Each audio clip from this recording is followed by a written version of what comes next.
A warm welcome to you all for this international lecture series 2021 first event. Today we have with us Professor Dr. Nazrul Islam, sir. He's from NUB, Northern University, Bangladesh. He is the speaker for the day. A warm welcome to all of you, all the faculty members. We have our respected Dean Sir, Professor Dr. C.S. Shailajan. He is going to be the chair for the session. Before we start the session, I'd like to give a brief introduction about our speaker today. Professor Dr. Nazrul Islam is a professor of management and international business. He is currently serving as the Pro Vice Chancellor at Northern University, Bangladesh. Prior to completing his PhD in international business at Asian Institute of Technology, Thailand, he received his bachelor's, honors, and master's degrees in management from University of Dhaka. He began his career in academia in 1991 at Khulna University in the discipline of business administration. In 2004, he joined BRAC University as associate professor of management, where he served as the coordinator of evening programs. In 2005, he joined North-South University's School of Business as an associate professor. While working at Northern he also served as an executive editor of Asian Management Forum 2007, jointly organized by North-South University and Association of Management Development Institutions in South Asia, AMDISA. In 2007, he joined East-West University as a professor, where he also served as a dean of the Faculty of Business and Social Studies, coordinator of MBA and executive MBA programs, and the chief editor of the Journal of Business and Social Studies. Since 2008, Professor Islam has served as a business school dean at various universities like East-West University, Eastern University, and Canadian University of Bangladesh. Professor Islam has supervised 3 MPhil students and is currently supervising 6 PhD scholars and 4 MPhil students at Bangladesh University of Professionals. Professor Islam has published 62 research articles in international refereed journals that were abstracted and indexed by Scopus, ABDC, EBSCOhost, ProQuest, etc. Professor Islam has also published 29 research papers in local refereed journals and attended more than 20 international conferences held in India, Nepal, Maldives, Hong Kong, South Korea, Malaysia, Thailand, Singapore, USA, and Australia. Professor Islam reviewed ICFI Business School of India for its accreditation just last year. Presently, Professor Islam is serving as an editorial board member for a number of national and international journals, refereed journals like International Journal of Management and Business, British Journal of Economics, Management and Trade, etc. Professor Islam has also worked as a convener of the organizing committee of 3 international conferences organized by Department of Finance, University of Dhaka, Southeast University, and Uttara University in collaboration with AMDISA and Global Business and Management Forum. Professor Islam authored and co-authored 3 books: Entrepreneurship Development, Modern Insurance, Global Technological Change Impact on Textile and Garment Workers, etc. Professor Islam examined more than 15 PhD dissertations of different public and private universities of Malaysia, India, Nepal, and Bangladesh as an external adjudicator. Professor Islam achieved Bangladesh Education Leadership Award in the year 2017 and Education Leadership Award 2018 in the category of Best Professor in Business Administration by CMO Asia. We are really privileged, sir, for having you as our speaker today. And with this, I request our Dean, Professor C.S. Shailajan, sir, to kindly say a few words before we start. Over to you, sir. Thank you, Dr. Sabati. Very good evening, Professor Nasrul Islam and other distinguished professors. As a part of our internationalization, we give a lot of focus and emphasis on inviting eminent academicians from abroad we used to have in the past. Now, instead of physically visiting our campus, we have an opportunity to invite and interact with our faculty members by eminent academicians. I'm so happy that today we have a renowned professor, Professor Islam. He visited our campus last year as part of SACS accreditation, and we got our SACS re-accredited third time. I'm so happy that so this time you are visiting virtually. Thank you very much. So the part of this this is a part of international lecture series which we have started in the academic year 2021. This topic, the topic of emotional intelligence in the classroom teaching, is more important than ever, as all of you know very well. I hope all faculty members and later the students, they will benefit a lot from attending your lecture. For your knowledge, we have started our academic session of 21-22 yesterday. So our MBA program has started, and we are looking forward to your session. Thank you very much, Dr. Professor Islam.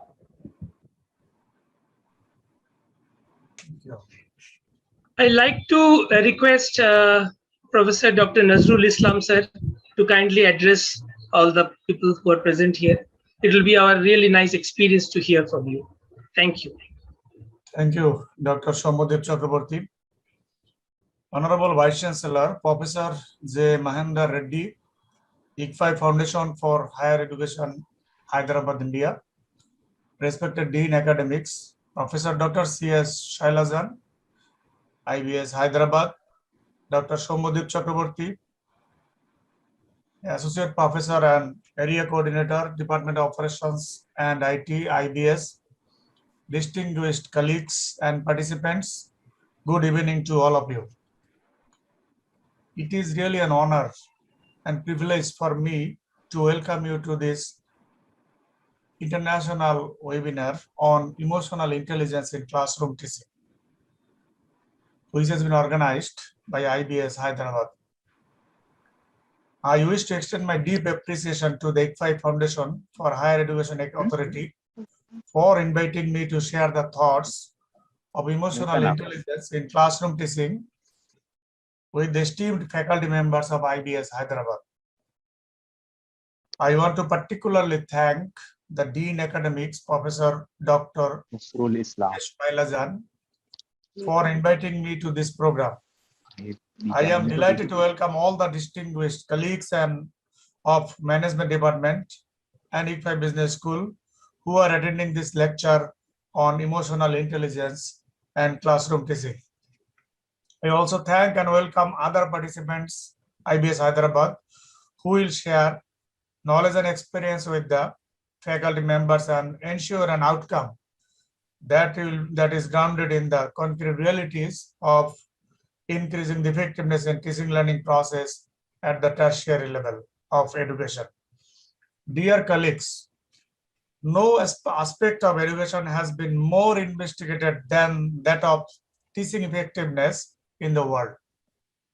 During last 50 years, thousands of research studies have attacked the phenomena through teachers' personality and characteristics, teaching methods, students' understanding and growth, and classroom interactions with its many facets of social and emotional climate, group influence, leadership behavior, verbal behavior, and teaching techniques and strategies.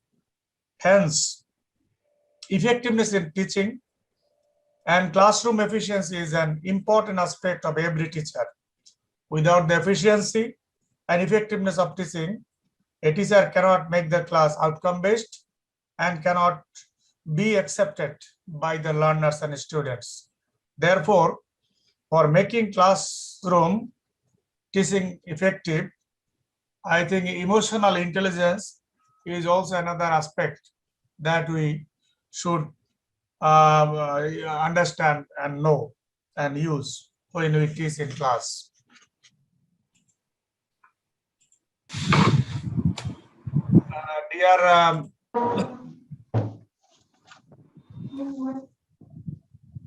Dear colleagues, my today's discussion topic is emotional intelligence in classroom teaching. What I will do, I will basically share my experience and I will invite your experience to share in this forum so that we can learn this very important aspect of teaching learning process. In my lecture, in fact, I am planning to cover some aspects of a good teacher. I will discuss the main purpose of teaching, and I will focus on learning and domains of learning, cognitive domain, affective domain, psychomotor domain. I will little bit discuss concept of emotional intelligence and where is the place of emotional intelligence in learning. I will discuss the attributes of emotional intelligence in cognitive domain, teaching with emotional intelligence, application of emotional intelligence in classroom teaching, how to develop a higher sense of emotional intelligence, and why is emotional intelligence important for faculty members at the tertiary level of education. Dear colleagues, you know, for being a perfect teacher, we need to have three things. Of course, subject expert is the first thing. Second thing is teaching and learning methods. And third is emotional intelligence, which is in fact neglected, not much focused by us. So to our today's topic will be this neglected one, that means the emotional intelligence aspect of a teacher. Now, what are the signs of a good teacher? Good teachers must have the training. They should maintain the balance between lecturing and listening. They are, of course, leaders in the class. They must be able to engage their students in learning. Their students remain a top priority. They can give the sense of fairness to their students in evaluation.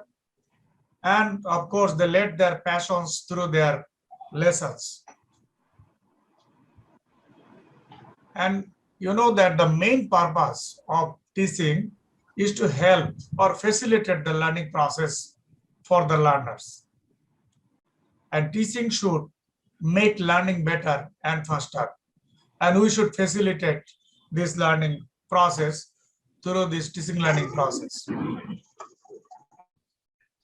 Now, what is learning? We know that learning is basically a relatively permanent change in behavior that results from experience. And the psychology of learning focuses on a range of topics related to how people learn and interact with their environments.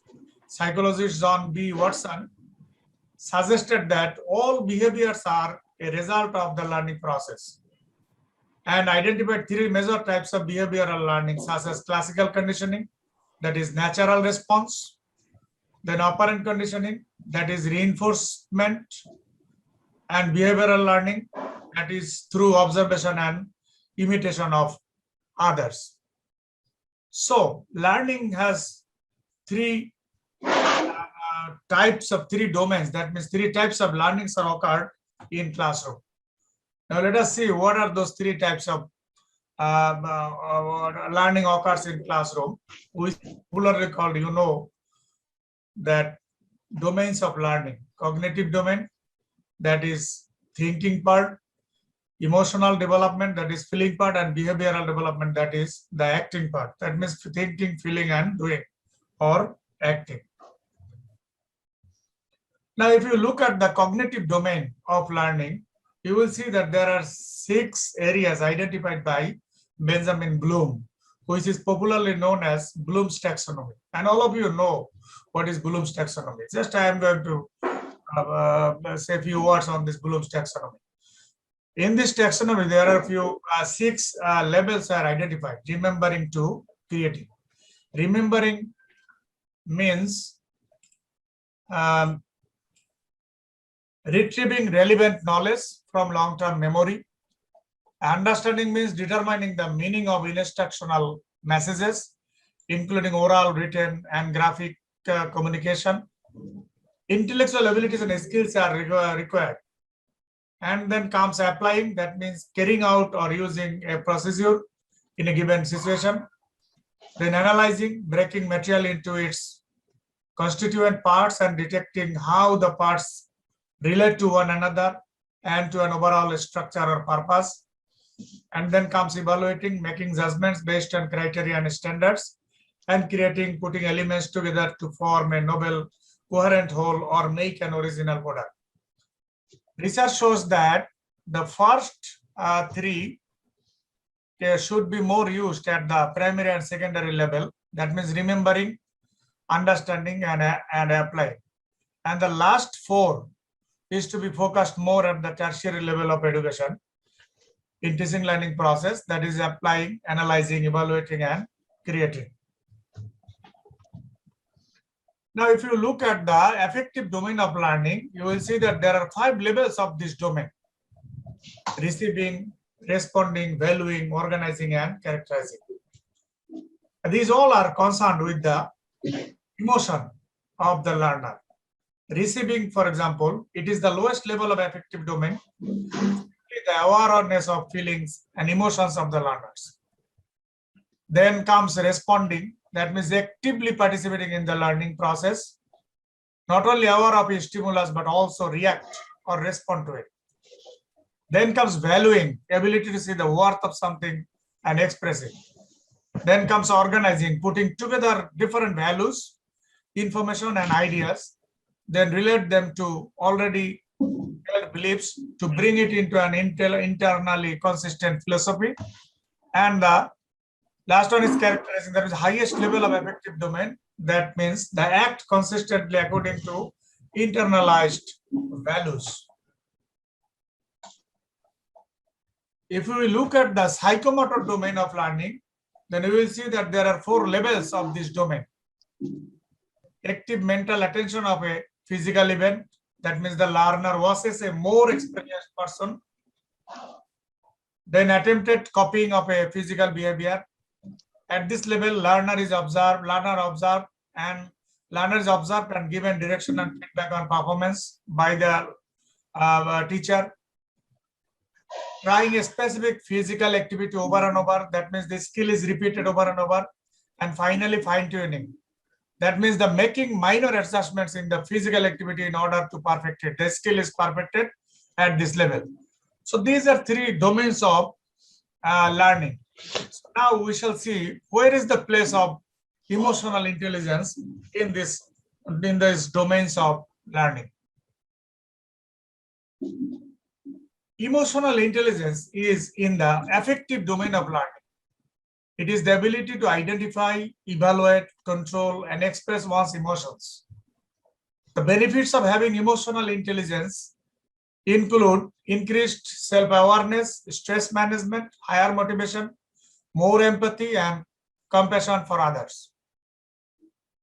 It covers 5 main areas such as self-awareness, monitoring, self-motivation, empathy, and relationships or social skills.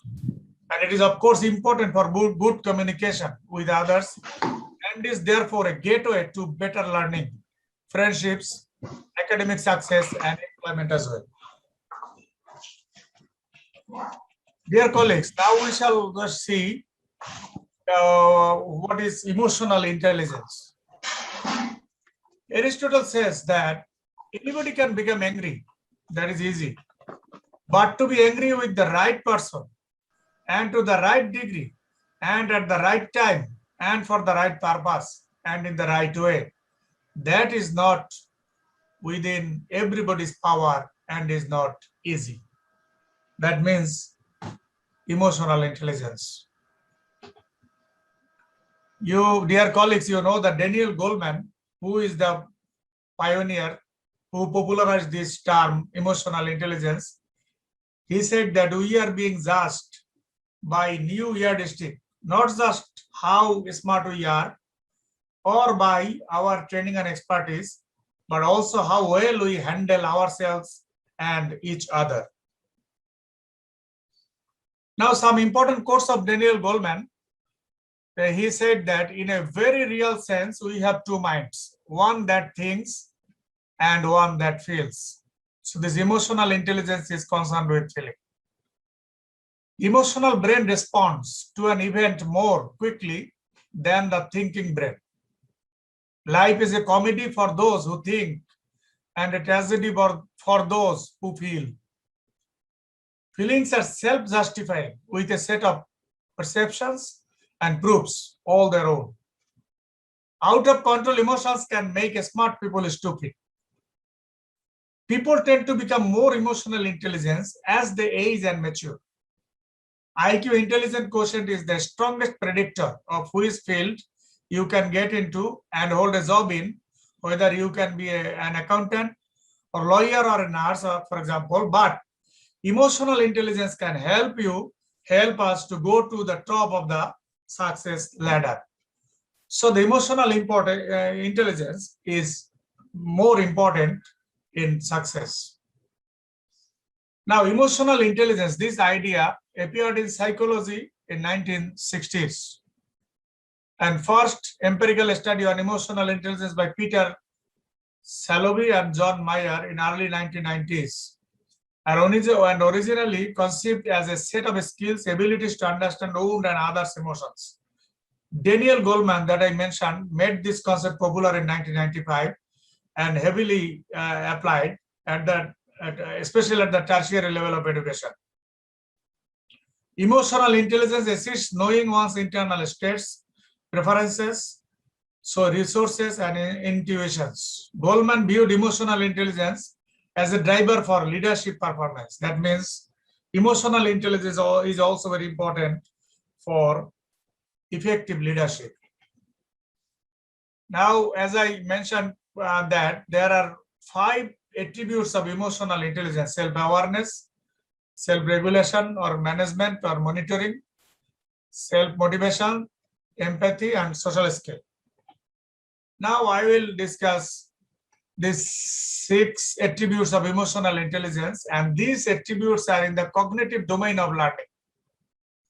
That has been identified by, also discussed in Bloom's taxonomy, cognitive domain. So the first attribute of emotional intelligence is self-awareness. That means the ability to recognize and understand one's moods, motivations, and abilities. Self-regulation is the ability to control one's impulses, the ability to think before you speak, react, and the ability to express yourself appropriately. Motivation, this is having an interest in learning and self-improvement. It is having the strength to keep going when there are obstacles in life. Empathy is a very important aspect of attribute of emotional intelligence. That means the ability to understand other people's emotions and reactions. The ability to put yourself in the other guy's shoes, but it is not easy. Empathy can only be achieved if self-awareness is achieved. And the 6th attribute of emotional intelligence identified by Daniel Goleman is social skills. That is the ability to pick up on jokes, customer service, maintaining friendships, relationships, and finding common ground with others. So these are 6 attributes of emotional intelligence.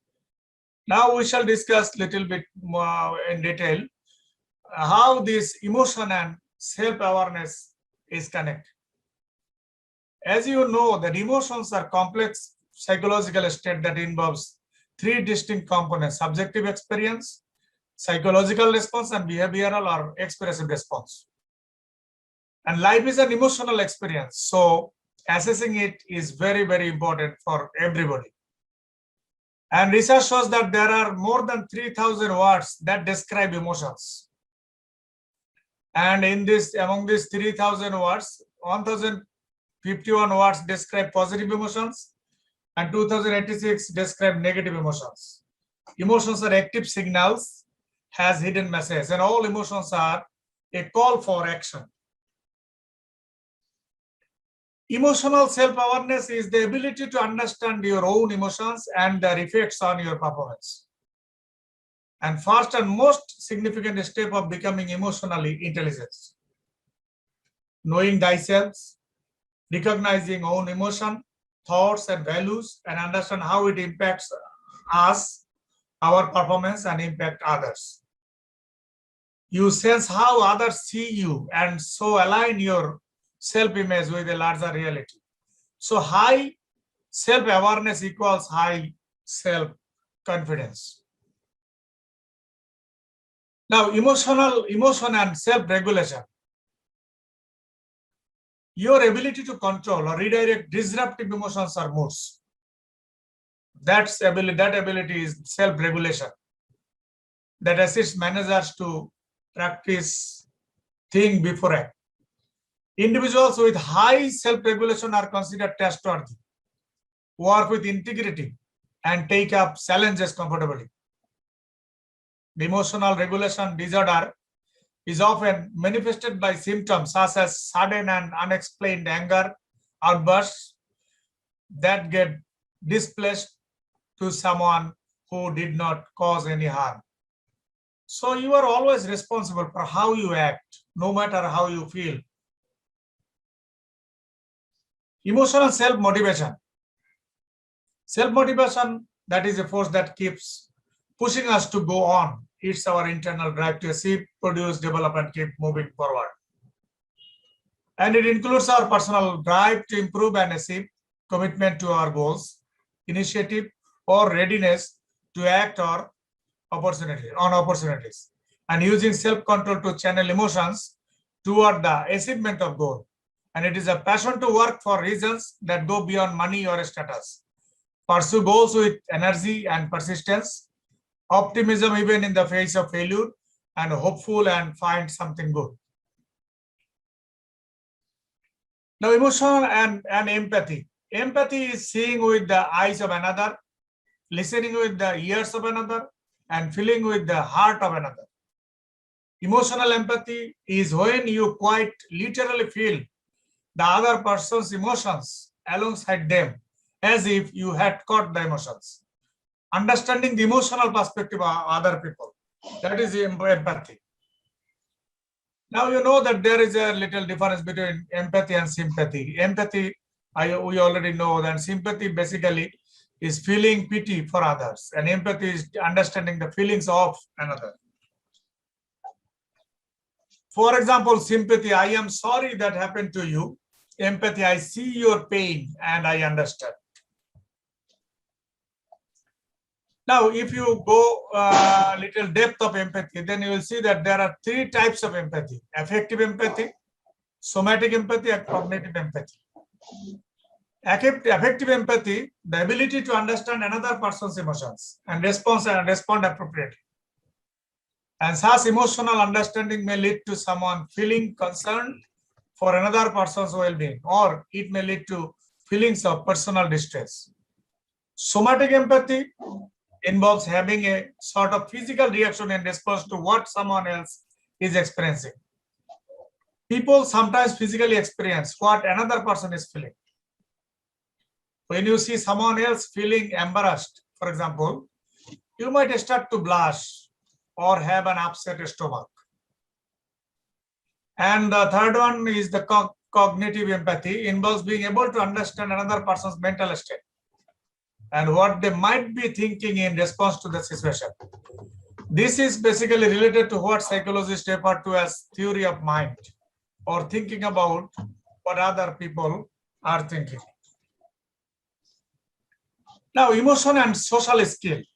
That means communication skills, collaboration and cooperation, building rapport, etc.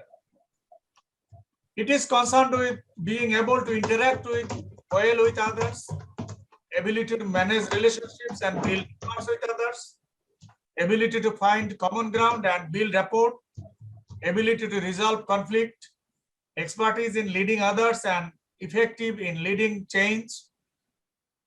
It allows people to build meaningful relationships with other people and develop a stronger understanding of themselves and others. Now, we have seen the learning, domains of learning, emotional intelligence, types of, there are attributes of emotional intelligence. Now we shall see how this emotional intelligence can be applied in classroom teaching. Dear colleagues, you know that in classroom management, there are some issues concerned. Such as teacher is the authority in class, and teacher is the leader in class. And this leader is legitimate leadership authority, reward authority, coercive authority sometimes, and of course, expert authority teacher has in classroom teaching. In classroom teaching, there are some rules and procedures everybody has to follow, faculty and learners. Motivation of students are also very important. If the students are not motivated, then that classroom will be an ineffective class. Physical environment of the classroom is another aspect. Time management is an issue. Lesson management by providing clear objectives, witness, that means teachers' ability to be aware of what is happening in all parts of the classroom, overlapping during lesson presentation and group focus, etc. So these are basically some issues which are concerned with classroom management when we teach in classroom. Now, teaching with self-awareness. You know, students or learners learn more from who you are than what you teach. That means, what are your primary concerns in classroom? You must aware. Are you constantly involved in power struggles with some students? Is an issue. Do you desire for good relationships with all your students? Are you stressed out? And so on. So these all are the issues we must aware before teaching or in classroom teaching. Now, one can teach by knowing his own style, playing to his strengths. Each and every faculty has got some strengths, so play with their strengths, knowing his driver, being aware of verbal and non-verbal communication. There are 5 questions to increase teacher self-awareness. These are from literature, such as, am I taking proactive steps to identify and resolve my own emotional triggers? Is a big question to me when I teach. Am I paying attention to what I need to pay attention to? Am I using effective strategies to reduce burnout and nurture my own mental health? Am I using an appropriate sense of humor to build relationships, diffuse conflict, engage learners, and manage my own stress? And do I regularly acknowledge significant ways I and others are making a difference in the lives of students? So these are some questions can be asked to oneself in classroom teaching to improve the self-awareness. Teaching with self-regulations, building relationship with students, building trust between teacher and student, establishing a structure in the classroom, and clear oral and written communication are considered important in this case. Benefits of emotional intelligence include better relationships with the students, higher levels of student engagement, and more trusting relationships if the teacher has got higher level of self-regulations. However, students' home lives and limited training for emotional intelligence can create barriers in this regard. Teaching with self-motivations is the force that drives you to do the things. People can be motivated by many things. Maybe both internal and external, such as desire to do something, love of someone, or need for money or something else. Usually it is the result of several factors. Daniel Goleman, in his seminal books on emotional intelligence, identified 4 elements that make up motivation, which are concerned with self-motivation. Personal drive to achieve, that means the desire to improve or to meet certain standards is one thing. Commitments to personal or organizational goals. Initiative, which is defined as readiness to act on opportunities. And optimism, the ability to keep going and pursue goals in the face of setbacks. This is also known as resilience. Now the last one is teaching with empathy. That means who is an empathetic teacher? Like your students are watching you, even when you think they are not. Portray an attitude of empathy in the classroom by showing compassion, positive regard, and understanding for all with whom you interact. Even it is said that continue this behavior in the halls, cafeteria, and even with how you interact with other teachers outside classroom. Try to communicate empathy. An empathetic teacher uses teachable moments in class to explain how one student or even a character in a story might be feeling during a certain situation. This will get your students thinking about things from the perspectives of others. Emphasize shared values and common interests. Rather than highlighting how your learners are different, help them to recognize things they may have in common with one another. This includes things like hobbies and interests, or even just a shared desire to do good in class. Empathetic teacher offers a safe environment to discuss differences.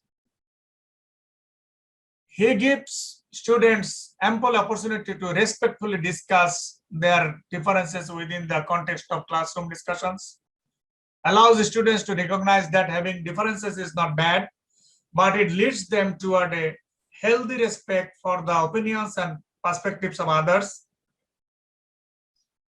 Use self-disclosure. When appropriate, share stories or examples about your own life to connect to students on a more personal level.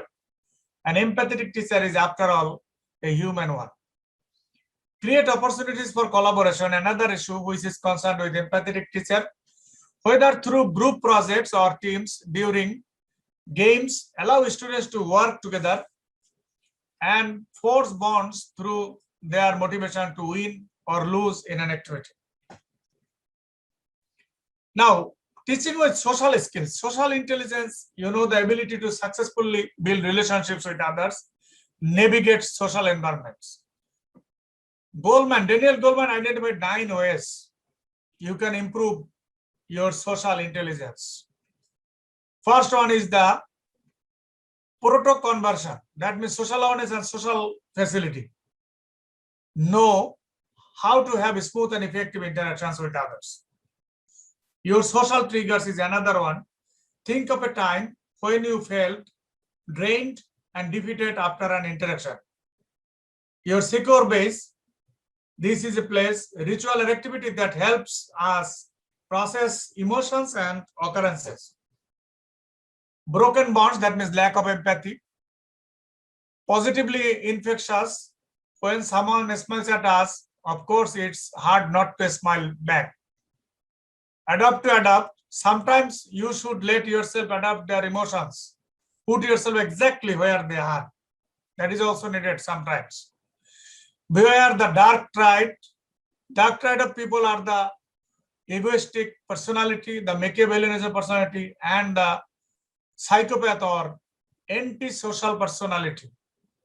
Mind blind, another important aspect of social skill. Can you usually guess what someone is about to say? Are you good at predicting people's behavior? Do you think you are intuitive? If you answered yes to these questions, you probably have high mindset and high social awareness. And a people prescription, that means Daniel Goleman's prescription for a long, healthy, happy life is positive relationships.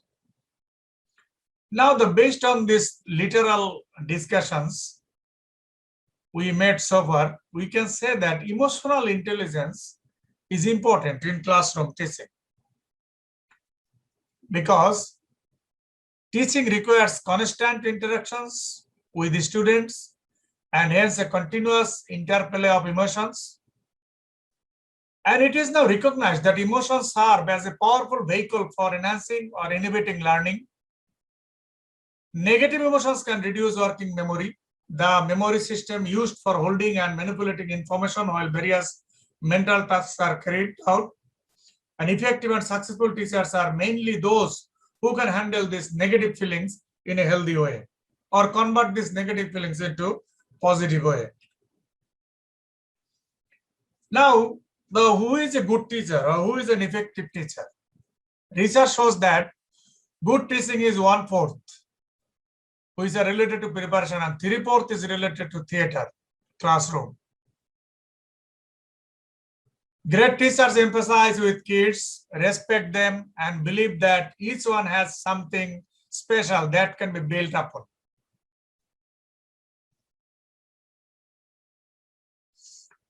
Now, studies show that those individuals with high sense of emotional intelligence tend to become successful. So how to develop a higher sense of emotional intelligence? Here are some tips. Becoming emotionally literal, that means label your feelings rather than people or situations. Say I feel instead of I know. Distinguish between thoughts and feelings. Take more responsibility for your feelings. Use your feelings to help make decisions. Use feelings to set and achieve goals. Feel energized, not angry. Validate other people's feelings. It's very important. Use feelings to help show respect for others. Don't advise, command, control, criticize, or judge, or lecture to others. Avoid people who invalidate you. So, dear colleagues, it is not the smartest people who are the most successful or the most fulfilled in life. You probably know people who were academically brilliant and now unsuccessful at work or in their personal relationships. Their intellectual ability or intelligent quotient, that means IQ, is not enough on its own to achieve success in their lives. Higher level of IQ can help someone to get into college or to start a job, good job. But it is not, it is the EQ, that means emotional quotient or emotional intelligence, that helps someone to manage his or her stresses and emotions when he or she faces problems at work. Therefore, both IQ and EQ or emotional intelligence are important for being effective at work in classroom. IQ and EQ exist in tandem and are most effective when they build off one another. So the success is the function of IQ and EQ, not only IQ. So finally, if our emotional abilities are not in hand, if we do not have self-awareness, if we are not able to manage our distressing emotions, if we cannot have empathy and have effective relationships, then no matter how smart we are not going to get very far. Distinguished participants and colleagues, you are all leaders, classroom leaders at least, mentors, advisors, motivators in the teaching learning process. And I am fully confident that your knowledge, experience, and expertise will provide important insights on understanding and managing emotions of the learners. I would like to conclude by again thanking the IBS Hyderabad Authority who has honored me, in particular Professor J. Mahendra Reddy, Honorable Vice Chancellor of ICFI Foundation for Higher Education, and Professor Dr. C. Shailajan, Academic Dean of IBS, and Professor Dr. Somudip Chakraborty, Head of the Department of Operations and IT, by inviting me for this webinar on emotional intelligence in classroom teaching. Thank you all. Now, if you have any questions, we can share.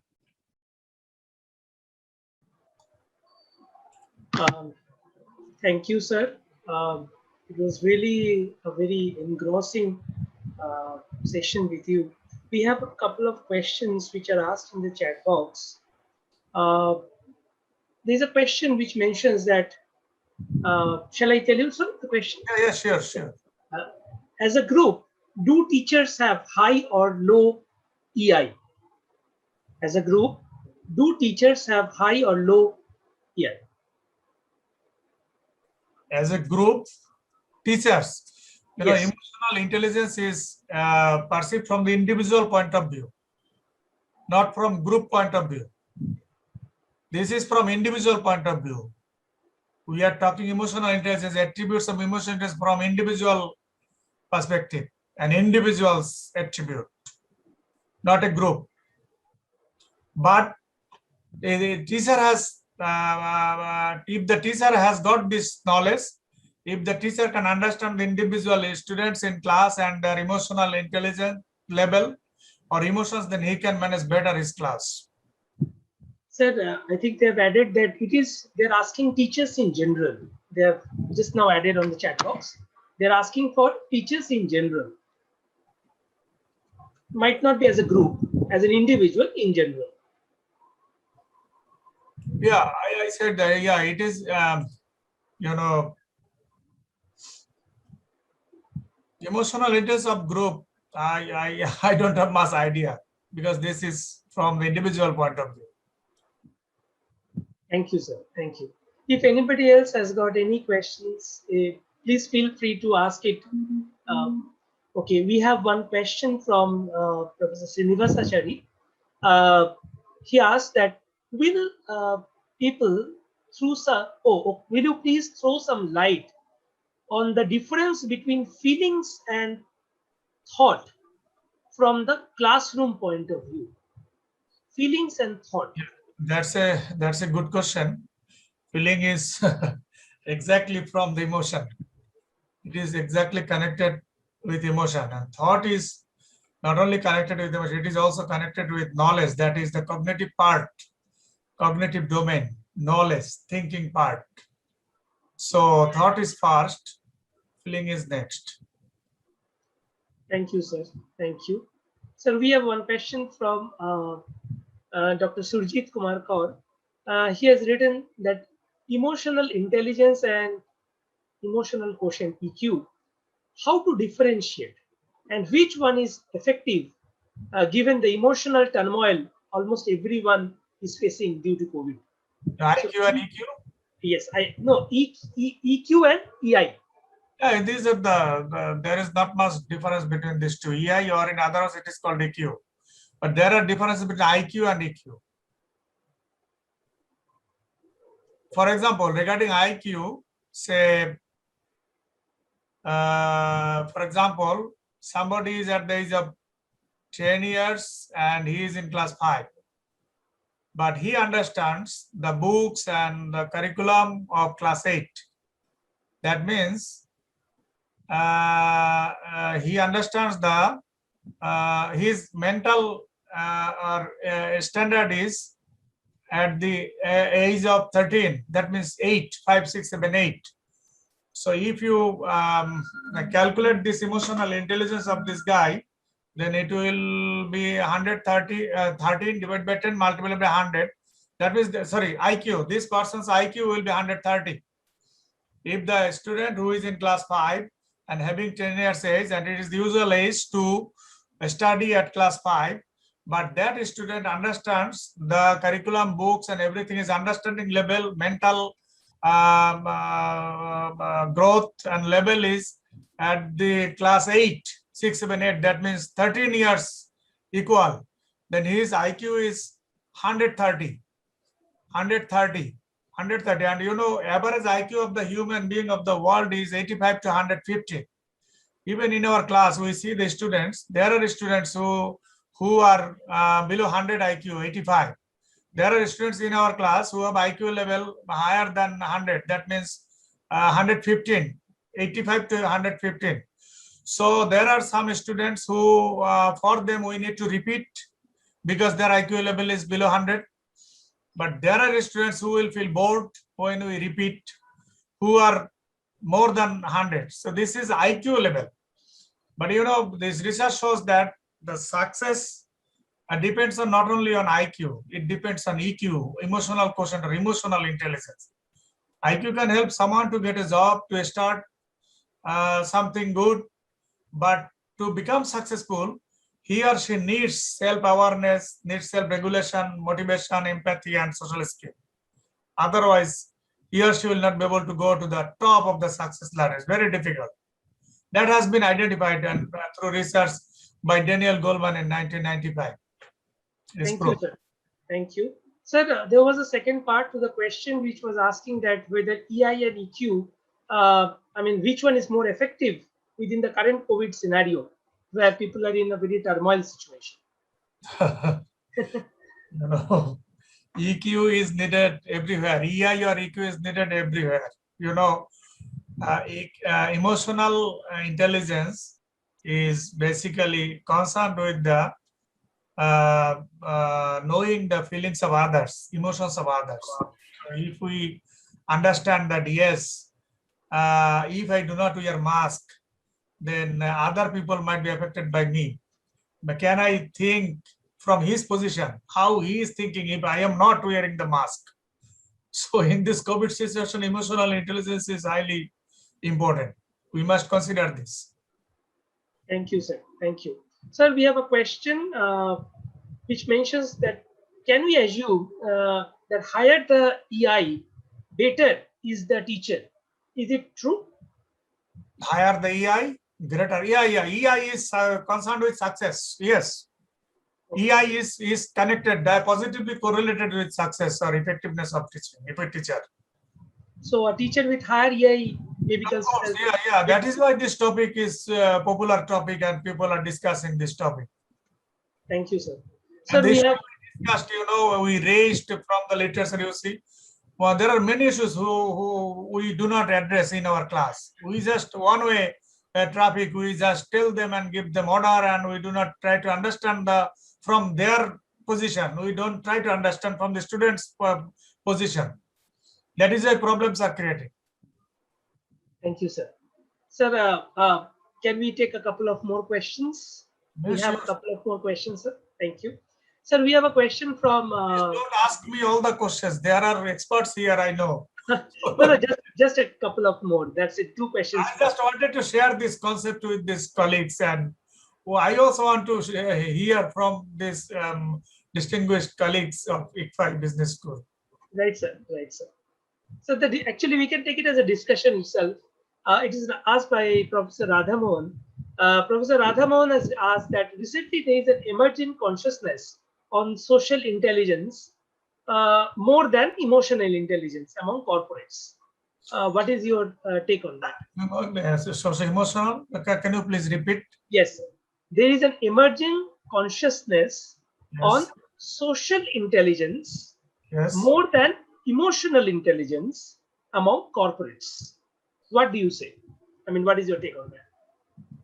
You know, I have no research findings, but social intelligence is a part of emotional intelligence. It is focused and mentioned by Goleman and proved in research that it is a part of, it is an attribute or component of emotional intelligence. And if you ask me, then I think this one, you know, basically 2 parts, know your side and other side. In your side, there are 3 components: self-awareness, self-monitoring and regulation, and empathy, and other and self-motivation. And other side, empathy and social skill. So basically 2 sides, and equally important, both the sides. As I understand myself, I also understand others. So social side, social skill intelligence is in the other side. Thank you, sir. Sir, I think there is one question from Professor Ved. Um, I think Professor Ved, you may ask it directly. I think that will be better for Nazrul Islam sir to understand. Sure. Yes, sir. Thank you very much, sir. Very relevant topic. So, what I wanted to ask you was, as teachers, are we too much obsessed with preparation, and we are less concerned about what happens in the classroom? You mentioned 25% preparation, 75% theater. Do we overemphasize the preparation and underemphasize the theater? That is a question I wanted to ask you. Yeah, that's a good question. In fact, we overemphasize on preparation. We overemphasize. We don't care about the theater. We don't care about the classroom environment. We don't care about our students. We don't care about their understanding level. We don't care about their emotional intelligence level or IQ level.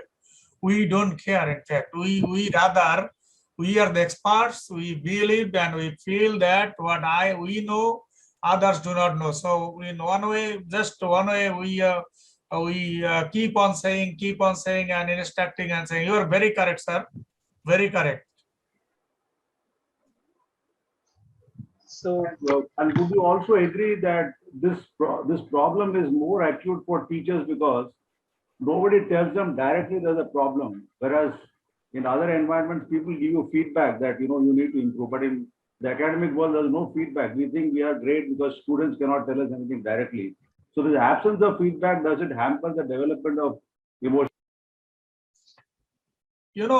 As faculty, we have basically dual duty. Not only give the grades. Students are hanker after grade. They look for grade first. They don't care about much learning. But teacher has got dual duty. Grade and also make sure that the students are learning. So to occur learning, teacher has the duty to engage them. You to engage them in classroom. Is to engage them in learning process. And how to do that? And emotional, if the teacher can manage the emotional aspects of the class, his emotional aspects and the emotional aspects of his students, then perhaps he or she will be able to engage the students better, and there will be better learning environment in the class. thank you, sir. So we have one last just discussion topic. I will not say it as a question. Professor Jaipal has said, where do you put EI in modern education in compared to ancient Gurukul education system? That is a great question. The professor, in Guru Shishyo, Guru Shishyo education system, everything was transferred from Guru to Shishyo in a course of time. And, you can say the issue we are talking today is emotional intelligence that is successfully transferred to Shishyo, to follower in course of time. Of course, that is the best system, but in modern era, it is very difficult to have followers. So many people make them followers. In this modern era, very difficult. But I think emotional intelligence aspect was highly addressed in that system. That is why that education system learning system was highly effective. So is that because in the Gurukul system, you had a few students per teacher, but today we are trying to handle hundreds of students simultaneously? Is that one of the reasons? Perhaps, yes, you are very correct. Perhaps that's the reason. So many, and that is why you will see that the good universities, they have class size, specifically say 20 students, 15 students, not more than that. They have the restrictions in class size. But what I understand is that in the old system of education, there was no need for the teacher to understand the student as such. Whatever the guru says, student has to oblige. There is no other go. In those days, what I understand, the student has to understand the teacher rather than teacher understanding the student. But as of now, in the present system of education, Even though the teacher has got a lot of intelligence to communicate the same, to make the students understand, I think he has to toil a lot using emotional intelligence. That's what my opinion. I don't know whether Ah, you agree or disagree. Yes, sir, we can debate. No problem. But you know, in Guru Shishya system, students do not leave. Shishya do not leave the Guru. But here, people will leave in modern system. They will not care. So the system and what should I say? The motivation of the learner here is also very important. Motivation. Think about the motivation of Shishya, of a Yes, Guru. sir, I agree. I agree with you. Motivation of a peasant student Exactly. in class. Yes, sir. I fully agree with you. Yeah, Thank you, so sir. sir, what you are saying is maybe superficially we are friendly with the students, but in the ancient system, that relationship was so deep. Very that specific. even if the teacher punished the student, they never took it in the wrong Yes, spirit. yes, sir. Yes, sir. You are correctly pointed out. Yes, sir. Thank you, sir. Yes. So, but at this point, I mean, I feel like pitching in and asking one question, which is actually raised by Professor Shiva Prasad. But Drona from the Maharaj Bharata, Uh-huh. Dronacharya, Mhm. don't you feel he showed a bit more of partiality in his EI, or what you say, towards Arjuna, rather than the other people, to make him the best Shishya? So in that context, equitable division or equitable distribution of EI can be raised as a question, right, sir? At that ancient Gurukul system, which is somewhat absent in the current context. You know, I can give you a quote of Socrates. Socrates said that strong minds discuss idea, average minds discuss event, and poor minds discuss people. So you see, there are three types of minds of human beings: poor mind, or an average mind, and a strong mind. Now, in the population, there are three types of people here. Now, the people who are at the level of strong minds, they will focus more on idea level. They will remain superficial, abstract level. But the people who have weak mind or poor mind, they will focus on hitching and talking each other and identifying the flaws of others. They will do it frequently.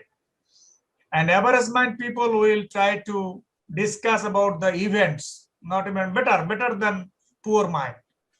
So you see the philosophers, their quotes, these all are basically connected with this mind thing, what we are talking, mindset and emotion and intelligence and other things like this. All the people, you see.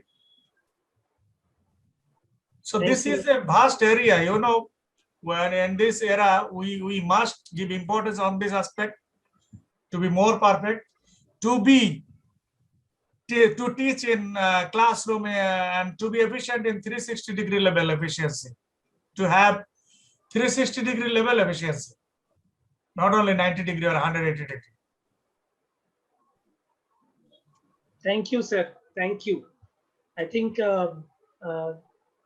we don't have any further questions here. I mean, I like to take the opportunity on behalf of all the present faculty members, all the heads of the departments, and IBS, all the supporting staff, and all the people to really thank you for such an insightful topic. Sir, myself not being linked with so much of this department, also I could understand, I could appreciate, and I could relate with our understandings. I mean, thanks a lot, sir, for giving us this insightful last 1 hour for understanding in the current context of the pandemic, where people are so much worried, so much confused, so much tensed. I think your insights which you shared, the points and facts which you shared, will really help us enrich our understanding. On behalf of IBS and ICFI Business School, I would like to thank you for giving us time to present your thoughts and be a part of our international lecture series. Thank you, sir. I would Thank like you. to request Dean sir to say a final few words to sir. Thank you, sir. Dr. Samati. Thank you, Professor Rasul Islam. It was an extremely important topic at this point of time, COVID time and post-COVID time also. I understand, as Dr. Samati was telling, I do not have any idea about, not much idea about emotional intelligence, the concepts you discussed, but it was very informative and it's very relevant. The 6 attributes you have mentioned, whenever as a faculty, when we go to classroom, we have to focus on each and every attributes of that 6 attributes you have mentioned, whether it is a empathy or self-awareness or motivation. We do not know which one we have to focus. I think we have to give equal importance to all 6 attributes. So it was extremely extremely important, very informative. Thank you very much for sharing your insights, and we will be keeping in touch with you. Thank you for sharing your valuable time. Thank you very much, sir. So I would like to thank from on behalf of IPS Hyderabad, all the distinguished faculty members and all area heads. So we will be keeping touch with you. We hope you will be, we will be happy to share some more thoughts in near future. Thank you very much, sir. Thank you, sir. Thank you too for listening and having a good time with you, all the faculty members. I am really honored. Thank you, sir, for giving me the chance Thank you. to discuss this very important issue. Thank you. I'd like to thank all the present faculty members and who attended. Even some of the research scholars attended. Really, many thanks to all of you. It was really enjoyable 1 hour with you, sir. We look forward towards many such cases where we will get a chance to hear you in various other forums, and we look forward for a longer collaboration, deeper collaboration with your institute, sir. Thank you. Thank you, sir. Thank you. Okay. Thank you. Have a, can we say good night? Good night. Good night. And okay. Good night. Okay. Good night, sir. Thank you. Thank you. Thank you, sir. Thank you. See you, sir. Bye bye.